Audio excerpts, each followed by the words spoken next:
যে কিতাব কি জিনিস, ইমান কি জিনিস। সুবহানাল্লাহ। আপনি কোরআন চিনেছেন, ইমান চিনেছেন ওহী দ্বারা। ভাই, ইমান চিনবেন কি দ্বারা? ওহী দ্বারা।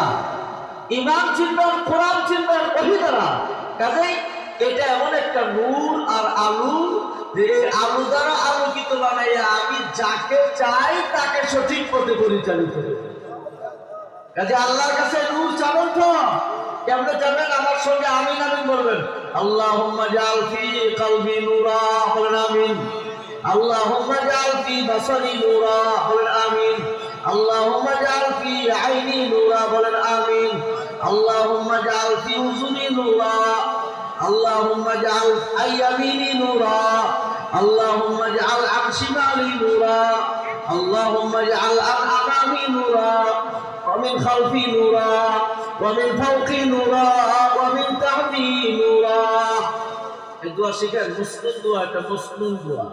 নবী আকরাম সাল্লাল্লাহু আলাইহি ওয়াসাল্লাম তাহাজ্জুদের নামাজ পড়ার পরে দোয়া করতেন, হে আল্লাহ, আমার কলবে নূর দান করো, আমার কানে নূর দান করো, আমার চোখে নূর দান করো, আমার জিহ্বায় নূর দান করো, আমার হাতে নূর দিয়ে দাও, আমার পায়ে নূর দিয়ে দাও, আমার মাথায় নূর দিয়ে দাও, আমার ডানে নূর দিয়ে দাও, আমার বামে নূর দিয়ে দাও, আমার সামনে নূর দিয়ে ভরে দাও, আমার পিছন নূর দিয়ে ভরে দাও, আমার উপর নূর দিয়ে ভরে দাও, আমার নিচে নূর দিয়ে ভরে দাও।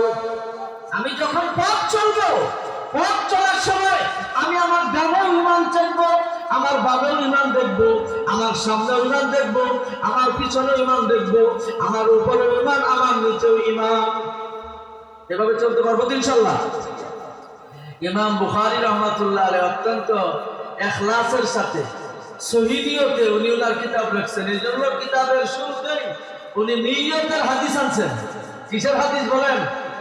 উমর ইবনুল খাত্তাব থেকে বর্ণিত নিয়তের হাদিস এনে উনি হাদিসের শিক্ষার্থীকে বুঝিয়েছেন যে ওহীর ইলম অর্জন করার আগে তোমার নিয়তকে খাঁটি বানাও।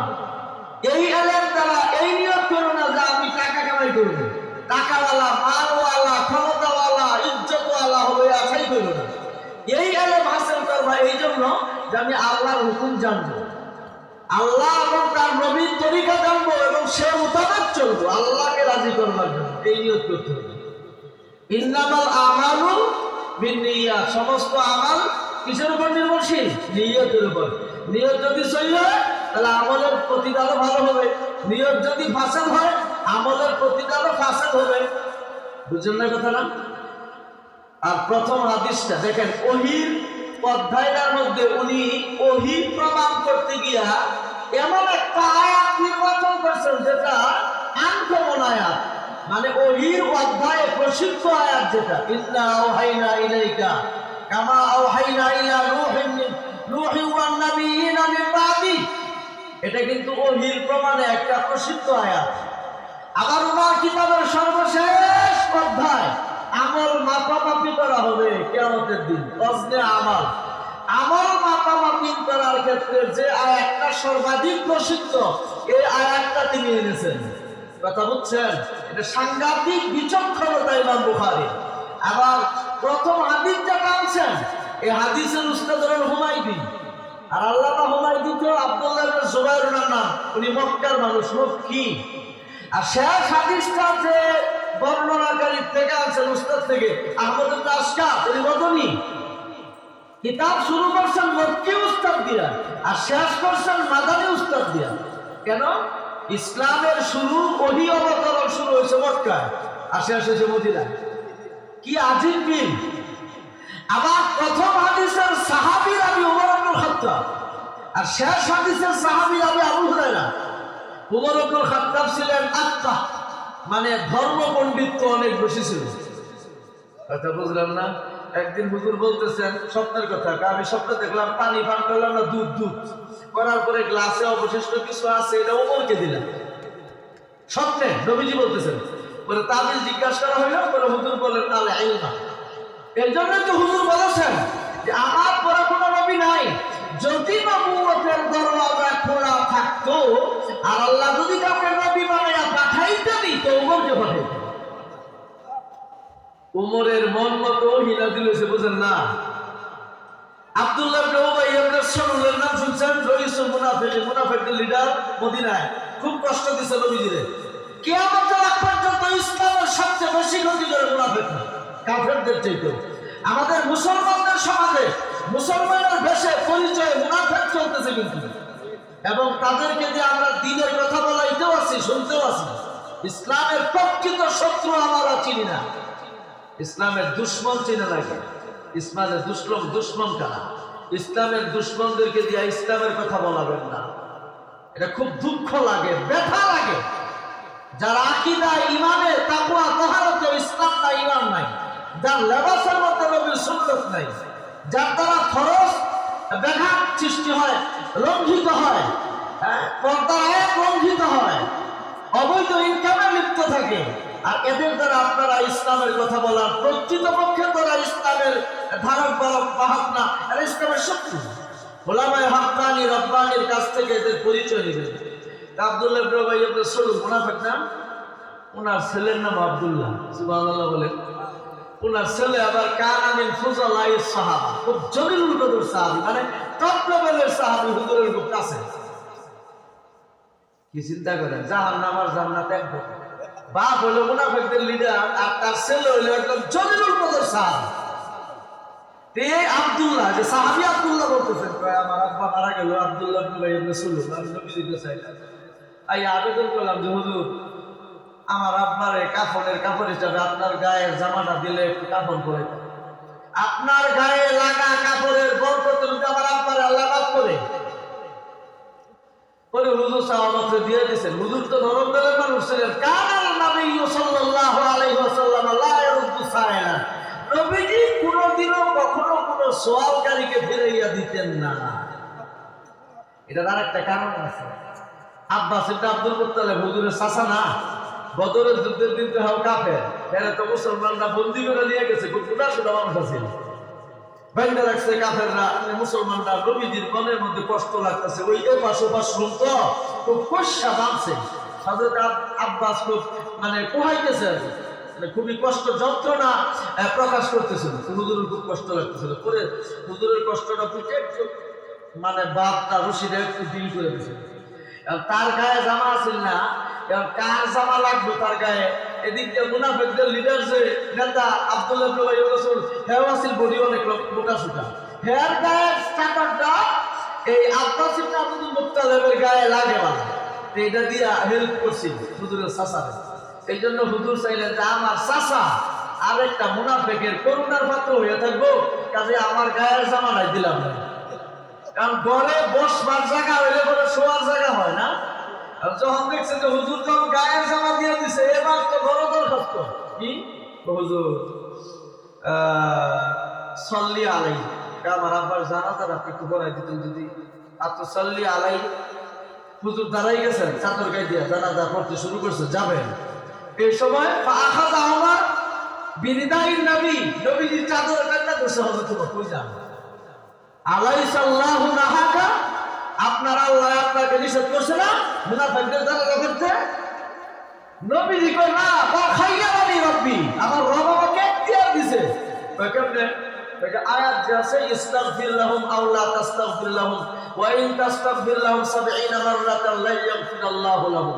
হে নবী, আপনি মুনাফিকদের জন্য আমার কাছে ক্ষমা চান আর নাই চান, বরাবর ৭০ বার যদি চান, আমি আল্লাহ মুনাফিকদের মাফ করতাম না। তখন আল্লাহ নবী বলতেছে যে ওনার মানে বুঝ আল্লাহ যখন বলছে ৭০ বার ক্ষমা চাইলে মাফ করতো না, তাহলে আমি ৭০ বারের বেশি চাবো, তা মাফ করতো না? তখন আল্লাহ নবী আল্লাহ আয়াত নাযিল করে দিয়েছে, মা কানা লিন-নাবিয়্যি ওয়াল-লাযীনা আমানু আন ইস্তাগফিরু লিল-মুশরিকিন। মা কানা লিন-নাবিয়্যি, নবীর জন্য উচিত না, ইমানদারদের জন্য উচিত না মুশরিকদের জন্য ক্ষমা চাওয়া। ওয়ালাউ কানু উলি কুরবা, যদিও সেই মুশরিকরা নিকটাত্মীয় হয়। মিন বাদি মা তাবায়্যানা লাহুম আন্নাহুম আসহাবুল জাহিম, এই কথা প্রমাণিত হওয়ার পর যে মুশরিকরা জাহান্নামী, এটা প্রমাণিত হওয়ার পরে কোন মুশরিকের জন্য আমার কাছে ক্ষমা চাওয়াটা ঠিক না। এটা সাধারণ ইমানদারের জন্য ঠিক না, তো নবীর জন্য তো আরো ঠিক না। কি বুঝলেন? আয়াতের মর্ম কথা নবী বুঝছেন, আল্লাহ আমারে ঐচ্ছিক রাখছে বিষয়টা আমার ইচ্ছা। আর হযরত ওমর বুঝছেন নিষেধ। যার উপরে কোরআন নাযিল হইল সে বুঝলে ঐচ্ছিক সাবজেক্ট, আর যিনি নবীর সাহাবী তিনি বলতেছেন নিষেধ। উপরের থেকে আয়াত নাযিল হয়ে গেছে ওমরের বুঝ মোতাবেক, লা তুসাল্লি আলা আহাদিন মিনহুম মাতা আবাদা ওয়া লা তাকুম আলা কবরি। এই নবী, মুনাফিকদের কেউ মারা গেলে আপনি তার জানাজা পড়াবেন না, তার কবরের পাশে গিয়ে দাঁড়াবেনও না। কি বুঝলেন? এই হলো ওমর। হযরত ওমরের কি পরিমাণ ফাকাহাত ছিল। যে আরেকটা ঘটনা বলি, চমৎকার, এরকম জ্ঞান যে হইতো না কেন। হযরত জাবেরের আব্বা উহুদের যুদ্ধে শহীদ আব্দুল্লাহ, 6 জন বোন রেখে গেছে ওনার। জাবেরের 6 জন বোন, 9 জন একতলা বছরের হয়তো। ওনার আব্বা অনেক ঋণ রেখে গেছে, আর বাগান আছে অনেক, বাগানের ফল কাটার সময় হয়েছে না, বা বাগানের ফল দিয়ে ওনার বাবার ঋণ শুরু হইত, বুঝছেন না? নবীজির কাছে গেছে যে হুজুর আপনি একটু কথা বলতেন, যদি আমার আব্বার ঋণদারদের সাথে তারা যদি একটু সুযোগ দিত বা একটু মওকুফ করে নিত বা মাফ করে দিত। হুজুর তাদেরকে ডাক দিয়ে কথা বলে, তারা রাজি, মানে নবীর কথা মানে না। ওর নবীজি জাবেরকে বলে ঠিক আছে, বা ফল বাগানের ফল কাটার সময় হলে তুমি কাটবা, আল্লাহ নাম লইয়া কাটটা খেজুর তো এক এক কিসিমের রয়েছে না, এই আজোয়া বার্নি এই খেজুর গুলা আলাদা আলাদা স্তূপ করবা। সবচেয়ে বড় স্তূপ যে পরে তিনি হুজুরের খবর দিচ্ছেন, হুজুর আসছেন, হুজুর বড় স্তূপ যেটা খেজুরের এটা চতুর্পাশে একটু চক্কর লাগাইছে। চক্কর লাগাইয়া হযরত জাবেরকে বলে, জাবের তুমি এখন মেপে মেপে দিতে থাকো, তোমার বাপের ঋণদারদের ঋণ দিতে থাকো। উনি দিতে আছেন, দেওয়ার পরেও খেজুর যে পরিমাণ আছে সেই পরিমাণই। নবীজি বলতেছেন, এই জাবের এক কাজ করো, উমর রে গিয়া কও যে কান্দ। হযরত জাবের উমরের কাছে গেছেন রাদিয়াল্লাহু তাআলা, গিয়া বলছেন যে এই করো না, তুমি বলবা তে আমি বিশ্বাস করব। যখন নবীকে তুমি আইসা বললা, নবী গেলেন, তখনই তো আমি 100% শিওর যে আমার এই দিও একদম সীমানদার। আল্লাহু আকবার। তাহলে ফাকাহাত কেমন ছিল তাদের মধ্যে? তো হযরত ওমর ছিলেন বুখারী শরীফের হাদিসের প্রথম রাবী সাহাবী ওমর, আর শেষ হাদিসের সাহাবী রাবী হলেন হযরতে আবু হুরায়রা। খুব দরিদ্র সাহাবী ছিলেন, ইয়ামানের মানুষ। নবীজির দরবারের মধ্যে পেটে পাথর বাঁধা উনি বইরা থাকতেন এলেমের লোভে হাদিস শাস্ত্র গ্রহণ করবার জন্য। যে হাদিসটাই শুনতেন নবীজির মুখ থেকে খাপলা বাইরে নিয়ে ওইটার মুখস্থ করে আর রেওয়ায়াত শুরু করতেন। আর আনসাররা মুহাজিররা খালি আলো দোষারোপ করতেন, কয়েকটা খাট খাবার নাই তো, খাটটা খাওয়া লাগে না, খালি বডি বই যাতে খাওয়ার ফলো খেলাতে কাজে। উনি বলেন ঠিকই তো, আমি তারা যখন হাজির থাকে না নবীর দরবারে, তখন আমি হাজির থাকি, আমি মুখস্থ করি। আল্লাহু আকবার কাবীরা। একদিনের ঘটনা শুনেন, আমি শেষ করে দিচ্ছি। হযরত আবু হুরায়রা তো রাস্তার মধ্যে পেটে পাথর বেঁধে পড়ে রয়েছে, ক্ষুধার যন্ত্রণা। এই লোভে যে কেউ গেলে কারো কাছে একটু হেদমত কইরা ওনার ক্ষুধার তো তার বাপটা বুঝিয়ে দিল। প্রথমে আইসে হযরত ওমর আসলে উনি জিজ্ঞাসা করছেন যে আমাকে অমুক আয়াতটা একটু পড়াই দিতেন যদি। যে আয়াতটা জিজ্ঞাসা করছেন হযরত আবু হুরায়রা আয়াত জানেন না? জানেন, জানেন না ওনাকে বলছেন যাতে উনি ওনার চেহারা মুখ মন্ডল দেখে বুঝেন উনটা ক্ষুধার্ত। মানুষ ক্ষুধার্ত থাকলে মুখ দিকে তো বুঝা যায়, কিন্তু হযরত ওমর আমার এই দিকে চাইল না, বুঝেন না? আরে বাপ রে বাপ। পরে হযরত আবু বকর ওনাকেও জিজ্ঞাসা করলাম যে আমার এই আয়াতটা একটু পড়াই দেন। উনি কিন্তু আয়াত জানেন, যাতে বুঝছে আমার একটু বাড়ি দিলে কিছু খাওয়ায়, বুঝছেন না? উনিও গেলেন গাবাড়ি। প্রথম করে বিশ্বনবী আইসা তো আবু হুরায়রার মুখের দিকে চাইয়াই বুঝে ফেলছেন যে ক্ষুধার্ত। তাড়াতাড়ি বাসাত নিয়ে গেছেন, নিয়ে বিবি সাহেব জিজ্ঞাসেন যে আছে কিছু, সামান্য দুধ আছে, দিয়ে আইছি। কয় দাও। আবু হুরায়রার হাতে দিয়া কয় এটা আগে বোর্ডিং এ লই যাও, বোর্ডিং এর ছাত্ররাও পাস, ওদেরকে খাওয়াও, তুমি শাহিদা। এবেলা নিজেই ক্ষুধার্ত, ফেরে শাহিদা বানাই দিছে। হ্যাঁ তো ছাত্র সবগুলারে খাওয়াইছে, ছাত্ররা সবাই পেট করে গেছিল। পরে শেষে যে পরিমাণ দুধ ছিল এই পরিমাণই। তো আবু হুরায়রাকে হুজুর বলতেছেন এবার তুমি পান করো, ইসরাফ ইয়া আবু হুরায়রা। আবু হুরায়রা বলেন ফাশারিবতু, পান করলাম। হাত্তা রাবিতু, একেবারে প্রাণটা বইরা তৃপ্তি সহকারে। হুজুর আবার কয় ইসরাফ ইয়া আবু হুরায়রা, আবার পান করো, আবার পান করলাম, এইভাবে 3-4 বার, 3-4 পার করার পরে দেখি পাত্রে যে পরিমাণ দুধ সেই পরিমাণে ওরে হুজুরকে দিলাম, হুজুরও পান করলেন। পান করার পরে হুজুর বললেন, বোনেরা তোমার কাজ, তো মদিনার আশেপাশে প্রতিবেশীদের মধ্যে যারা ক্ষুধার্ত আছে তাদেরকে পান করতে পারছে।